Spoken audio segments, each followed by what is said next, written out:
Welcome back to the Central Texas High School Football Huddle. Brought to you by Fat Cow Jerky, Grit Football Camps, and Corey Pack State Farm Insurance. I'm your host, Chris Daly, and each week I talk Central Texas football. How cool is that? But it's not just me. I've got some interviews too. In fact, I have interviews this week from Cameron Yo head coach Rick Rhodes and Converse Judson head coach Mark Soto. The Centex Huddle is brought to you by Fat Cow Jerky. Unlike some other jerky brands, they craft their beef jerky with 100% beef, and you can taste it. They use the lean cuts of meat, slice them into strips, and then marinate with select ingredients and a unique blend of herbs and spices that make for an incredible flavor. And talk about flavor, these guys have it. When you open a bag of Fat Cow Jerky, you get a taste of American ingenuity, perfected recipes, and a passion for making the ultimate flavored meat snacks. Fat Cow Jerky is a small business with a big heart and a love for high-quality, delicious snacks. Fat Cow Jerky is utterly perfect. Find your next favorite flavor at fatcowjerky.com. We're also brought to you by State Farm agent Corey Pack. State Farm agent Corey Pack is a proud supporter of Texas high school football and the Central Texas High School Football Huddle. For insurance on all the things that matter, you can count on Corey Pack from State Farm. I've known Corey for several years now, and I tell you, there is nobody better to handle your insurance needs. You can call or text him to receive a quote, 512-268-7225, or go online to CoreyPack.com to connect with him. And as they say, like a good neighbor, State Farm is there.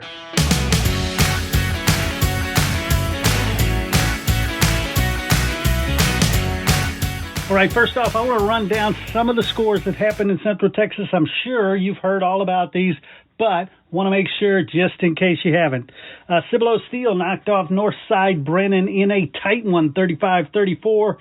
Talk about tight. Converse Judson in overtime knocks off San Antonio Johnson 46-43. Smithson Valley, another great matchup, 14-13 over San Antonio Reagan. Temple knocked off McKinney 17-10. A&M Consolidated 38. Huntsville 13. Austin Bowie 27.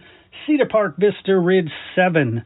Austin Regents 35. San Antonio Central Catholic 20. And this one I watched, Austin Westlake versus Fort Bend Ridge Point. The score was 44-14 Austin Westlake, but I tell you, Westlake started slow. They started very slow. And halftime, it was pretty close. But Westlake woke up in that second half and just blew them away. Westlake looks to be well worth that number one ranking they have. Bernie Champion took it to Laredo United South 27-22. Burnett 36, Lavernia 25. I mentioned Cameron Yo. We'll be talking to him. They knocked off Lago Vista, a very good Lago Vista team, 71-35. China Spring took care of Lorena 38-20. Dripping Springs, moving up in class, knocks off Austin Vandegrift 23-20. Big win for that program. Floresville 48, San Antonio Lanier 7. Johnson City knocked off Comfort 30-20. Kerrville Tivy 28. Castroville Medina Valley 6. Killeen knocked off Killeen Chaparral 42-6. Killeen Shoemaker 31, San Angelo Central 24. Leander Gland took care of Piper 34-10. Liberty Hill knocked off San Antonio Wagner 35-21. Lockhart looking good already this season, 27 over San Antonio Southwest 20. Navasota took care of the Geronimo Navarro Panthers 41-14. New Braunfels Canyon 43, Corpus Christi Veterans Memorial High 42. Very tight game. Nixon Smiley knocked off San Antonio Christian 48-27. Round Rock 31, Pflugerville Weiss 14. Round Rock Cedar Ridge 34, Cedar Park 14. Round Rock McNeil 49, Del Valley 13. And Round Rock Westwood knocked off Georgetown Eastview 42-27. San Antonio Churchill took care of Northside Stevens in a very good one, 31-28. San Antonio Edison over Kennedy, 22-7. Northside Brandeis took care of Northside O'Connor, 27-17. Northside Clark, 34. Buda Johnson, 10. Northside Taft knocked off Victoria East 42-13. Northside Warren 35. Laredo United 28. Roosevelt took care of Del Rio 43-21. South San Antonio put up 34 to McCollum's 21. Couple other scores around here. Church Clemens 14. San Antonio Madison 10. That was a nice one. Another really tight one. Seguin put up 42 over Alamo Heights 39. Somerset took care of the Highlands, 35-14. Three Rivers knocked off Fall City, and it wasn't that Three Rivers got the win; it was that they blanked them 34-0. That surprised me. West took care of Godley, 42-20. And another game that I saw: Wimberley, Canyon Lake, the Battle of the Backbone. A one-touchdown win for them, 21-14. That's always a great matchup. Austin Anderson took care of Austin McCollum, 49-3. Buda Hayes Consolidated put up 64 points at home against Austin Aikens, 64-14. New Braunfels knocked off Denton Ryan, 34-33. Tight game, big win for New Braunfels. Round Rock Stony Point put up 53 and blanked Austin High. Northside J25, Breckenridge 13, Northside Marshall 43, MacArthur 20, Leander 21-7 over Pflugerville, Marble Falls with a big win, 52-7 over Pflugerville Connolly. Bernie took care of Corpus Christi Flower Bluff in a tight one, 35-32, and Smithville put up 56 on Austin William Travis, who scored 0. There. Now you have some Central Texas scores. I know I didn't run through them all. I just ran through a few. But let's talk about some of those scores. I mentioned the Converse Judson score. Well, I had a conversation with Mark Soto to talk about that game, not only that game, but his upcoming one.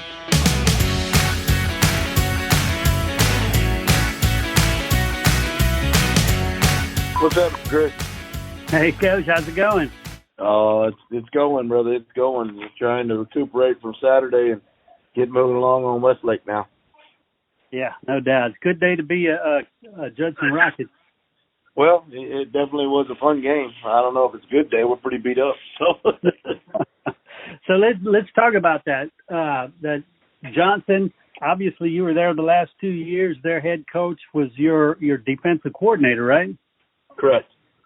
Yeah, so talk about that. I mean, early on, you guys jumped out to, 27-7? Yes, sir, 27-7. The comeback happened. I think at the end of the day, we both knew each other pretty well. Of course, they know our defense and they know our offense, and then they had a new offense. So I think early in the game, the speed of the game was a little bit eye-opening for Johnson, and then once they settled down and started working their game plan, that's when they started making a little comeback. And quite honestly, I think we wore ourselves out because we were flying around at the ball. And the first game, adrenaline dump got to us. You know what I mean? Where you're so fired up, and you're fired up, and then you go sit in halftime for 28 minutes, and you can't come out, and you can't get your dang fires restarted. So, at the end of the day, we were happy with what our kids did, how they did it, and just the guts to stay in the game and not give it up and not just throw their hands up in frustration. Yeah, and talk about how the defense kind of stood up in the overtime, because they had given up a lot that second half. I think the best thing that happened in that overtime was the Johnson offense had to go first, because they had just come off the field, so our defense was resting. We had sat. I think we drove the ball, right? And so when we went out there, we had about 6 minutes of rest before we went out there, and that helped out the situation, I believe. I think both teams were exhausted by that time. It was a 4-hour game, Yeah. And we were just able to make a couple more plays than they were late in that overtime. So, well, congratulations again. You're undefeated as a Converse Judson head coach. I love the way that sounds right now, but let's see what happens on Saturday. That's on true. Friday. So you mentioned being beat up. How are the kids? Any major injuries you need to worry about? Or well, yeah, unfortunately we lost our starting center, so we'll have to work through that. Which we've had some guys rolling through there the whole time, so I think we're going to be fine there. And then we're just bruised and battered. It's kind of some guys are having to rest a little bit more than they normally do during the week, and it's just what happens in the first game when it's a brawl. Right. And what about penalties and assignments? A lot of times first game, those are the weak spots. How did things look there? Well, at the end of the day, we told our kids, and we knew this. All we wanted to see was effort on the field, and we'll fix all the X's and O's, all the scheme. And for the most part, we played pretty well scheme wise. Mm-hmm. We were where we were supposed to be the majority of the time. But I also told the team that from game 1 to game 2 is where most teams make their largest jumps. Yep. So if we can just clean up and understand game speed now clean up our scheme issues, then sky's the limit. So we're looking for a major improvement this week. Excellent. And I haven't really talked to you extensively since you got the gig. I've seen a whole lot going on social media about what looks like a Judson resurgence. Talk about what you're doing there for the school, the community, the kids. Well, really, we're just reconnecting. The biggest is connecting back to the parents and the community. Our kids, they want to be champions. There's no doubt about it. And their parents have lived in this community. Most of the parents at their age right now, I'm coaching some of the kids of the guys that I played with. Right. So just reconnecting, making sure that we're doing our mom's clinic to connect with the moms, and our dads, donuts with dads, to connect with them. So there's trust back in the process of turning out this thing we call Rocket Pride. There's got to be trust in the process. Otherwise, our parents, if they're always on the outside and they're never let inside, then they tend not to trust. They got to see it to believe it. So we've opened up our doors as much as we can and still keep the team running the way it needs to run. Anytime we can get our parents involved, we're trying to get our parents involved. So I think that's the main thing that we're focusing on now, just the connection between the parents and the kids, so those kids understand that how loved they are and how fortunate they are to have parents the way they do. Right on. And have you as a coach, if I can say so, the Westlake team, I'm sure you saw that game. They improved a lot from the first half to the second half. What are you expecting out of Westlake? I'm expecting Westlake football, which means that they're not going to beat themselves. They're going to run what they run, and they're going to do it very, very well. And you're going to have to rise to the occasion to play them. And what do you expect out of the offense? What do you have to focus on?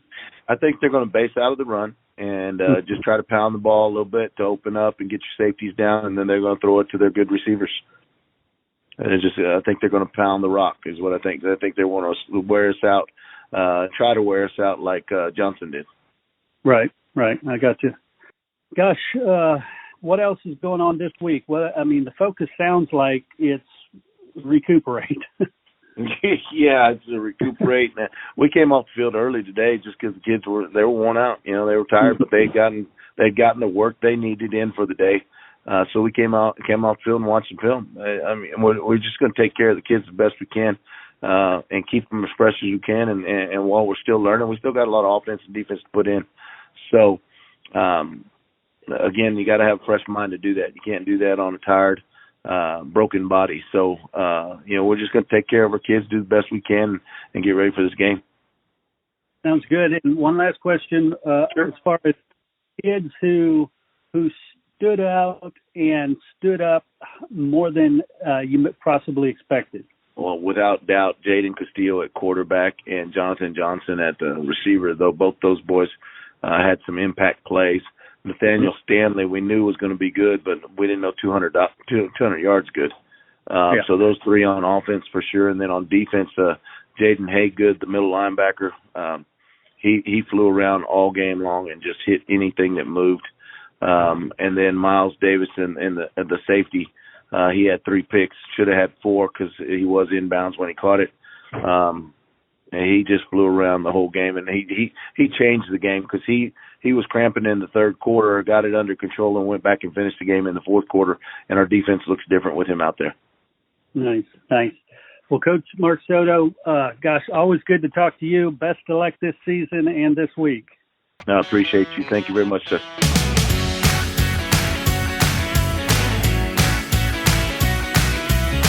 We also want to thank Grit Football Camps. They provide the opportunity for campers to interact with recruiters, athletic directors, and professional scouts to expand their chances to attend college. In fact, that is the point of Grit Football Camps, is to get their attendees enrolled in college. Whatever level their skills match, they've got ways and connections to help your student athlete make it to college. This camp is dedicated to expanding student athletes' recruitment knowledge and developing leadership skills. Campers will learn how to build relationships with recruiters and prepare for a life on and off the football field.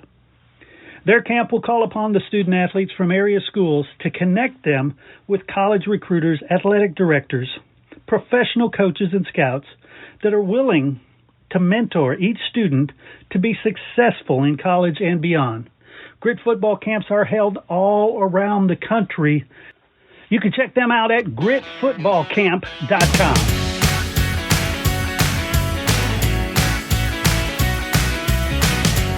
I definitely want to thank Coach Soto once again for sitting down with him. I always enjoy talking football with him.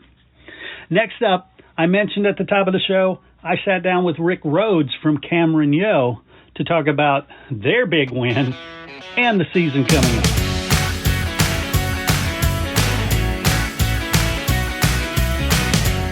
All right, everybody, join me in welcoming Coach Rick Rhodes from Cameron Yo to the show. Coach, you must be feeling good today.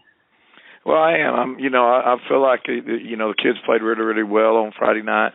I thought we had a great week of preparation, and this is really, every once in a while you have a team come along that's just fun to be around, and this is one of those teams that, it's just fun to be around these kids. They have great energy, they have great enthusiasm. They come out, every day and work very hard, and so I was very, I was proud of them for what they accomplished, but at the same time, the message is that we try to give them as good as an adversary of great. We played one good ball game is all we've done right now. And so we need to keep building on what we're doing. And I think we've got a chance to be a really great football team. Nice. If you could pull out some of the players who stepped up. There's a lot going on with 7-3. Yeah, there is. I'll tell you, offensively, Braylon Drake, our quarterback, this was actually his first game to start. He's a junior, and he played very, very well for us. I think our offense had 447 yards of offense, and Braylon, contributed 275 yards of that. He was 16 of 21 for passing 275 yards and 3 touchdowns. I thought he played very well. I thought our running back, Cardarius Bradley, rushed for over 100 yards. It was his first varsity start as well. Our offensive line, I thought, played extremely well. Anytime that you can, put up those kind of numbers offensively, it means that your offensive line is doing very, very well. And that group was led by Kobe Wilson and Mason Lifesty and Jacoby Bailey. Those guys those are all returning starters for us, and they did a great job for us. And then defensively, Carlos Solomon came in, played defensive end for us, did a great job. Really, stopping what they were doing. And then Armando Reyes is a returning starter for us.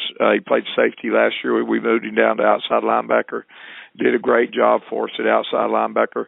And then Landon Green, also another guy that, actually our other outside linebacker, Armando blocked it. I think the turning point in the game was Lago Vista it was going down to score, and there was only an 8-point difference in the game. And Armando Reyes blocked in a field goal attempt, and Landon Green picked it up and took it back 71 yards for a touchdown. And I think that was, to me, there's always 4 or 5 plays that make a difference in the game, and I think that was a play that really turned the game around for us. Excellent. And talk about the reunion that is you returning to Cameron. Who's more excited, you or the community?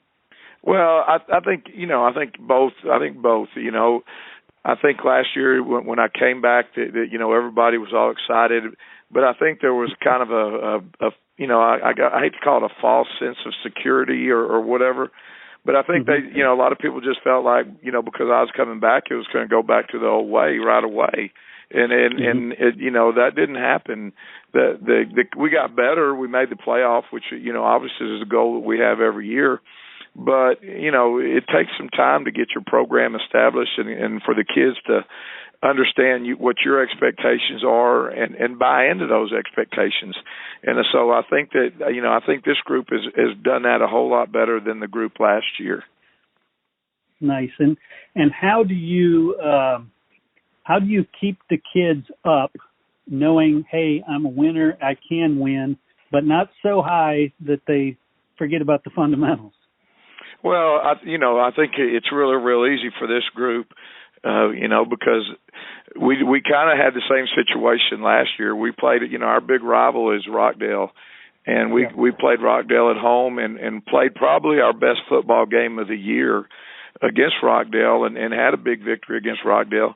And then the next week we didn't prepare like we did for Rockdale and we went over to Academy and lost a ball game that we very easily could have won. And so, all we got to do is look back, less than a year ago and, to see that you got to get ready every week. And I'm telling you, with our non-district schedule and the schedule that we're going to play in district, you got to be ready to play every week, or you can go from being the hero to the zero real quick. Speaking of your schedule, let's talk about this week and what you face, what you expect to see across from you. Well, Yoakum is a great football team. Year in and year out, Bo Robinson has done a great job with that program. And so, it's one of the top 3A programs in the state of Texas. And watching them on video, I told our kids, we're very blessed here in Cameron that we have a lot of good athletes here. Yoakum matches up with us better than anybody, probably anybody that we play this year, possibly. They've got great athletes as well. So it's going to come down to, a matter of who can execute better. And so it ought to be a great ball game. Yeah, definitely. And they're going to be ready after their, loss this week. Yeah, and if you watch the video, they came very, very close to winning that ball game. Very, very close to winning that ball game last week. Definitely. Well, Coach, I want to thank you so much for sitting down with me, and best of luck this week. I appreciate it, and I appreciate you covering our program. Thank you.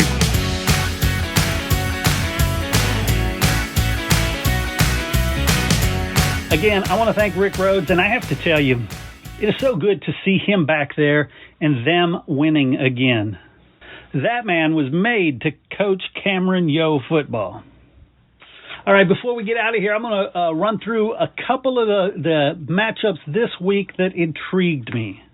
Okay, Dripping Springs, mentioned them moving up. They're going up against San Antonio Wagner. That'll be good to see how they do there. In the interview with Mark Soto, we mentioned Judson has a big task ahead of them facing the number one team in Texas, Austin Westlake. That will be a slobber knocker. Wimberley looks to continue their winning ways against the new team, Piper. We'll see how they match up. Hayes Consolidated is going to try to continue their win streak. They're staying at home at Shelton Stadium against Churchill this week. Lago Vista has another tough matchup. This time they go up against Little River Academy And Little River looks to be a pretty strong team this year. This game is going to tell us a lot about both of these two teams. Lake Travis will take on Cibolo Steel. That's always a good matchup. And Lockhart, we'll get to see if they're for real. They take on Pflugerville-Connolly. Marble Falls will take on Brownwood. Bunch of really good matchups. I know those are just a few of them, but really looking forward to them.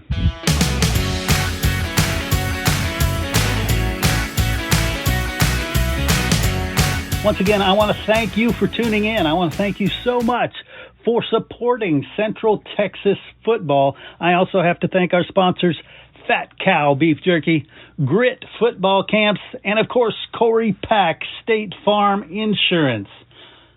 Please go out and support these companies, or at least reach out to them and thank them for bringing you the Central Texas High School Football Huddle.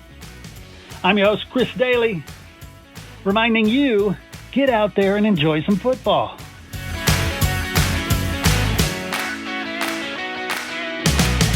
You're listening to the Lone Star Gridiron Sports Network.